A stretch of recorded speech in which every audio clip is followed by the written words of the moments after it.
वृंदावन का स्वरूप आज तो खैर वैसा वृंदावन नहीं है। हाँ? अब तो बहुत परिवर्तन आ गया। हाँ? क्योंकि वृंदावने तो तुलसी ना, वृंदावने कहां तो तुलसी का वन हुआ करता था, पर अब तो हर तीर्थ में, हर धाम में कलयुग का प्रभाव है। हाँ? अब वो वृंदावन तो नहीं है। हमारे वृंदावन की परिक्रमा में स्थान पड़ता है रमन रेती। जब हम छोटे हुआ करते थे ना, परिक्रमा देते थे जब, रमन रेती में इतनी रेत होती थी कि वहां बैठकर खूब सब बच्चे खेलते थे। इतना इतना रेत, पैर धंस जाते थे। और पूरी परिक्रमा में ही वृंदावन की खूब रेत होती थी। शाम को आप परिक्रमा लगाओ, इतनी ठंडी ठंडी रेत, बड़े आराम से परिक्रमा लगती थी। पर अब समय बहुत बदल गया।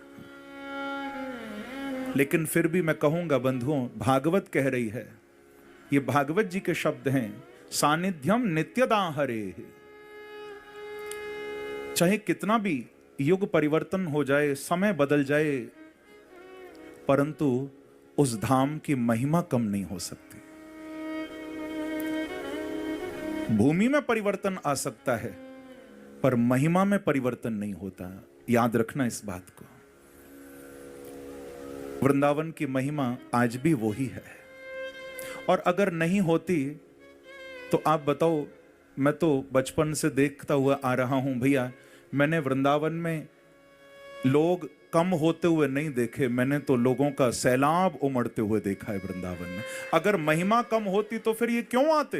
हाँ? इसका अर्थ है कि उस भूमि की महिमा में कमी नहीं है। वृंदावन, और देखो आप जहां ठाकुर मेरे बांके बिहारी प्रकट हुए, वो जो स्थान है वो वृंदावन का भी प्राण है, वो है निधिवन। क्या है? जहां वो छुपा हुआ तत्व प्रकट हो गया।